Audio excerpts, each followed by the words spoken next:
জি বাংলা সারেগামাপা 2024-এর মঞ্চে তাক লাগিয়েই চলেছে বনগাঁর মেয়ে অন্যতম ক্ষুদে প্রতিযোগী সৃজিতা হালদার। প্রতিটি পর্বে সৃজিতা এমন পারফরমেন্স করছে তাতে যেন দর্শক শ্রোতাদের অবাক না হওয়া ছাড়া কোনো উপায়ই থাকছে না। প্রতিটি পর্বের জমজমাট লড়াইয়ে টিকে থাকতে গেলে যা করা দরকার সেটাই যেন করেই চলেছে এই ক্ষুদে প্রতিযোগী। এবারে ছোট্ট সৃজিতা যা করলো সেটা শুধু দুর্দান্তই নয়, সেটা অনেক প্রফেশনাল সিঙ্গারের পক্ষে করা অসম্ভব। সারেগামাপা 2024-এর মঞ্চে শনিবার 32তম পর্বে সৃজিতা এমন পারফরমেন্স করলেন তাতে সে শুধু সবাইকে ছাপিয়ে গেল তা নয়, তার করা পারফরমেন্স যথেষ্ট বিস্ময়ের সৃষ্টি করলো দর্শক শ্রোতা থেকে বিচারকদের মধ্যে। এই বয়সে সৃজিতা যে এমনটা করতে পারলেন সেটা ভেবেই অবাক হয়ে যান বিচারক রাঘব থেকে জোজো প্রত্যেকে। তার গানে উচ্ছ্বসিত হয়ে তাকে এসে জড়িয়ে ধরেন রাঘব চট্টোপাধ্যায় এবং জাবেদ আলী। এদিন কৌশিকী চক্রবর্তী এবং ইন্দ্রদীপ দাশগুপ্তর দল থেকে পারফর্ম করতে আসে ছোট্ট প্রতিযোগী সৃজিতা হালদার। সে মঞ্চে উঠে পারফর্ম করে সাজান ঘাড় আজা গানটি গেয়ে শোনায়। অনেকের মতে সৃজিতা তার এই পারফরমেন্সে যেন সুর নিয়ে রীতিমতো খেলা করল।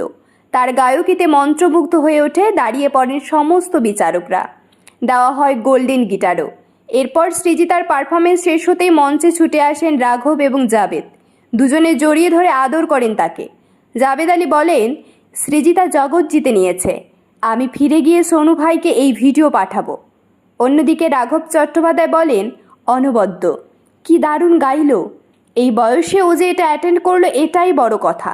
বড় বড় শিল্পীরা এটা গাওয়ার সাহস দেখাবে না, পারবে না, এটার জন্য দম লাগে বস। জোজো সৃজিতাকে জড়িয়ে ধরেন। অন্তরা মিত্র আবার খুদে পারফর্মারকে ডেকে হাতে একটা কালো টিকা এঁকে দেন যাতে তার নজর না লাগে।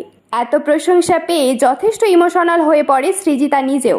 প্রসঙ্গত কিছুদিন আগে সৃজিতা এই গানটি গিয়ে একটি রিল আপলোড করেছিল, সেখানে সোনু নিগম নিজে সেটার কমেন্ট বক্সে প্রশংসা করেছিলেন। এদিনের পর্বে সৃজিতা যেমন 30-এর মধ্যে 30 পেয়ে সেফ জোনে থেকে যায়, তেমনি পর্ব শেষে জিতে নেয় পারফর্মার অব দ্য ডে পুরস্কার এবং সপ্তাহান্তে জিতে নেয় পারফর্মার অব দ্য উইক পুরস্কার। সৃজিতার এমন নজরকাড়া পারফরমেন্স দেখে যথেষ্ট খুশি হয় তার অজস্র অনুগামী, খুশি হয় তার গোটা টিম। এরকম তথ্যমূলক ও অনুপ্রেরণামূলক ভিডিও পেতে আপনারা ফলো করবেন আমাদের একমাত্র ফেসবুক পেজ দ্য বংস প্রেস এবং সাবস্ক্রাইব করবেন ইউটিউব চ্যানেল দ্য বংস প্রেস। সকলের তরে সকলে আমরা, প্রত্যেকে আমরা পরের তরে। ধন্যবাদ, ভালো থাকবেন।